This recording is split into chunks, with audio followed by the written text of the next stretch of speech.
ओम गणेशाय नमः। राधे राधे। आइए सुनते हैं संकष्टी चतुर्थी व्रत कथा, पूजन विधि एवं महत्व।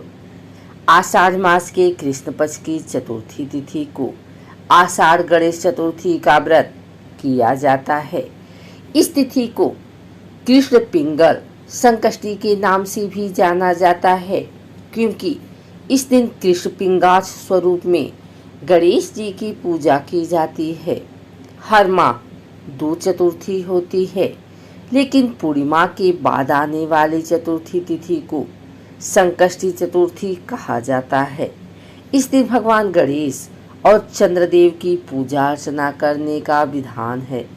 इस दिन सच्चे मन से की गई पूजा से हर संकट दूर होता है और भगवान गणेश का आशीर्वाद मिलता है। आइए जानते हैं आषाढ़ संकष्टी गणेश चतुर्थी व्रत का महत्व। पूजन विधि। आषाढ़ चतुर्थी तिथि के दिन चंद्रदेव के दर्शन करना बहुत शुभ माना जाता है। चंद्रदेव के दर्शन करने के बाद ही चतुर्थी तिथि का व्रत पूर्ण माना जाता है। धार्मिक मान्यता है कि इस व्रत के करने से जीवन में चल रहे सभी कष्ट दूर हो जाते हैं और संतान संबंधित समस्या भी दूर हो जाती है।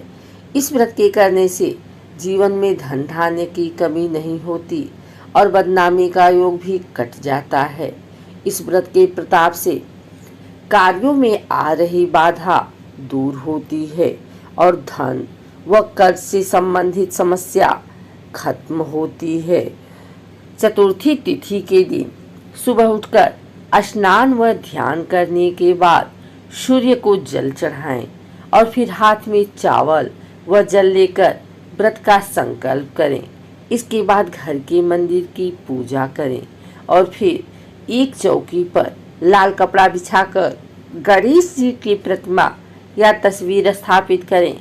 इसके बाद गंगा जल से चारों तरफ छिड़काव करने के बाद देसी घी का दीपक जलाएं। फिर गणेश जी को सिंदूर, फल, फूल, जनेऊ, प्रसाद, मोदक आदि चीजें अर्पित करें। इसके बाद 21 दुर्वा की गांठ अर्पित करें और धूप दीप जलाएं। फिर गणेश जी की आरती उतारें और भूल चूक के लिए क्षमा मांगें। आरती के बाद गणेश चालीसा या गणेश अथर्वशीर्ष का पाठ करें और गणेश मंत्रों का जप करें।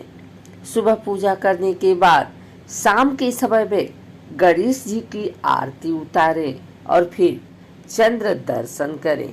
आइए सुनते हैं आषाढ़ मास संकष्टी चतुर्थी व्रत कथा। राजा महिजीत की कथा। पार्वती जी ने पूछा कि हे वत्स, आषाढ़ कृष्ण चतुर्थी बहुत ही शुभदायिनी कही गई है, आप उसका विधान बतलाइए। इस मास के गणेश जी का क्या नाम है और इनकी पूजा किस प्रकार करनी चाहिए? गणेश जी ने उत्तर दिया कि हे माता, पूर्व काल में इसी प्रश्न को युधिष्ठिर ने पूछा था और उन्हें जो भगवान कृष्ण ने उत्तर दिया था मैं उसको बतला रहा हूँ, आप सुनिए। श्री कृष्ण ने कहा, हे राजन, गणेश जी की प्रीति कारक विद्यनाशक पुराण इतिहास में वर्णित कथा को कह रहा हूँ, आप सुनिए। हे कुंती पुत्र, आषाढ़ कृष्ण चतुर्थी के गणेश जी का नाम लंबोदर है। उनका पूजन पूर्व वर्णित विधि से करें। हे महाराज, द्वापर युग में महिष्मती नगरी का महिजीत नामक राजा था। वह बड़ा ही पुण्यशील और प्रतापी राजा था। वह अपनी प्रजा का पालन पुत्रवत करता था, किंतु संतान विहीन होने के कारण उसे राजमहल का वैभव अच्छा नहीं लगता था। वेदों में निसंतान का जीवन व्यर्थ माना गया है।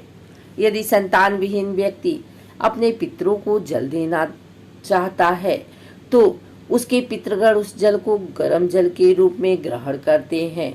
इसी उहापोह में राजा का बहुत समय व्यतीत हो गया। उन्होंने पुत्र प्राप्ति के लिए बहुत से दान यज्ञ आदि कार्य किए, फिर भी राजा को पुत्रोत्पत्ति नहीं हुई। जवानी ढल गई और बुढ़ापा आ गया, किंतु वंश वृद्धि न हुई।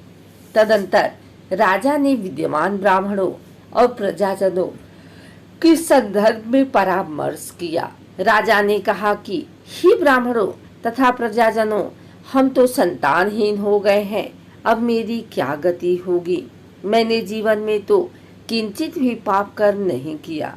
मैंने कभी अत्याचार द्वारा धन संग्रह नहीं किया। मैंने तो सदैव प्रजा का पुत्रवत पालन किया तथा धर्माचरण द्वारा ही पृथ्वी शासन किया। मैंने चोर डाकुओं को दंडित किया, इष्ट मित्रों के भोजन की व्यवस्था की, गौ ब्राह्मणों का हित चिंतन करते हुए शिष्ट पुरुषों का आदर सत्कार किया। फिर भी मुझे अब तक पुत्र न होने का क्या कारण है।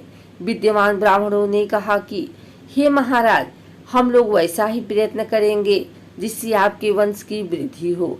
इस प्रकार कहकर सब लोग युक्ति सोचने लगे। सारी प्रजा राजा के मनोरथ की सिद्धि के लिए ब्राह्मणों के साथ वन में चली गई। वन में उन लोगों को एक श्रेष्ठ मुनि के दर्शन हुए। वे मुनिराज निराहार रहकर तपस्या में लीन थे। ब्रह्मा जी के समान वे आत्मजीत, क्रोधजीत तथा सनातन पुरुष थे। संपूर्ण वेद विशारद, दीर्घायु, अनंत एवं अनेक ब्रह्म ज्ञान संपन्न वे महात्मा थे। उनका निर्मल नाम लोमस ऋषि था। प्रत्येक कल्पांत में उनके एक एक रोम पतित होते थे, इसलिए उनका नाम लोमस ऋषि पड़ गया। ऐसे त्रिकालदर्शी महर्षि लोमेश के उन लोगों ने दर्शन किए। सब लोग उन तेजस्वी मुनि के पास गए। उचित अभ्यर्थना एवं प्रणाम आदि के अनंतर सब लोग उनके समक्ष खड़े हो गए। मुनि के दर्शन से सभी लोग प्रसन्न होकर परस्पर कहने लगे कि हम लोगों का सौभाग्य से ही ऐसे मुनि के दर्शन हुए। इनके उपदेश से हम सभी का मंगल होगा। ऐसा निश्चय कर उन लोगों ने मुनिराज से कहा, हे ब्रह्मर्षि, हम लोगों के दुख का कारण सुनिए। अपने संदेह के निवारण के लिए हम लोग आपके पास आए हैं। हे भगवान, आप कोई उपाय बतलाइए। महर्षि लोमस ने पूछा, सज्जनों, आप लोग यहाँ किस अभिप्राय से आए हैं? मुझसे आपका क्या प्रयोजन है, कहिए। स्पष्ट रूप से कहिए, मैंने आपके सभी संदेहों का निवारण करूंगा। प्रजाजनों ने उत्तर दिया, हे मुनिवर, हम महिष्मती नगरी के निवासी हैं। हमारे राजा का नाम महीजीत है। वह राजा ब्राह्मणों का रक्षक, धर्मात्मा, दानवीर, शूरवीर एवं मधुरभाषी है। उस राजा ने हम लोगों का पालन पोषण किया है, परंतु ऐसे राजा को आज तक संतान प्राप्ति नहीं हुई। हे भगवान, माता पिता तो केवल जन्मदाता ही होते हैं, किंतु राज्य वास्तव में पोषक एवं संवर्धक होता है। उसी राजा के निमित्त हम लोग ऐसे गहन वन में आए हैं। हे महर्षि, आप कोई ऐसी युक्ति बताइए जिससे राजा को संतान की प्राप्ति हो, क्योंकि ऐसे गुणवान राजा को कोई पुत्र न हो, यह बड़े दुर्भाग्य की बात है। हम लोग परस्पर विचार विमर्श करके इस गंभीर वन में आए हैं। उनके सौभाग्य से ही हम लोगों ने आपका दर्शन किया है। हे मुनिवर, किस व्रत, दान, पूजन आदि अनुष्ठान कराने से राजा को पुत्र होगा? आप कृपा करके हम सबको सही बतलाएं। प्रजा की बात सुनकर महर्षि लोमस ने कहा, हे भक्तजनों, आप लोग ध्यान पूर्वक सुनो। मैं संकट नाशक व्रत को बतला रहा हूँ। यह व्रत निसंतान को संतान और निर्धनता को धन देता है। आषाढ़ कृष्ण चतुर्थी को एक दिन गजानन नामक गणेश की पूजा करें। पूर्व विधि से राजा व्रत करके श्रद्धा युक्त हो ब्राह्मण भोजन करावें और उन्हें वस्त्र दान करें। गणेश जी की कृपा से उन्हें अवश्य ही पुत्र की प्राप्ति होगी। महर्षि लोमस की यह बात सुनकर सभी लोग करबद्ध होकर उठ खड़े हुए। नतमस्तक होकर दंडवत प्रणाम करके सभी लोग नगर में लौट आए। वन में घटित सभी घटनाओं को प्रजाजनों ने राजा से बताया। प्रजाजनों की बात सुनकर राजा बहुत ही प्रसन्न हुए और उन्होंने श्रद्धा पूर्वक विधिवत गणेश चतुर्थी का व्रत करके ब्राह्मणों को भोजन, वस्त्र आदि का दान दिया। रानी सुदक्षिणा को गणेश जी की कृपा से सुंदर और सुलक्षण पुत्र का प्राप्ति हुई। श्री कृष्ण जी कहते हैं कि हे राजन, इस व्रत का ऐसा ही प्रभाव है। जो व्यक्ति इस व्रत को श्रद्धा पूर्वक करेंगे वे समस्त सांसारिक सुख के अधिकारी होंगे। श्री कृष्ण जी ने कहा कि हे महाराज, आप भी इस व्रत को विधि पूर्वक कीजिए।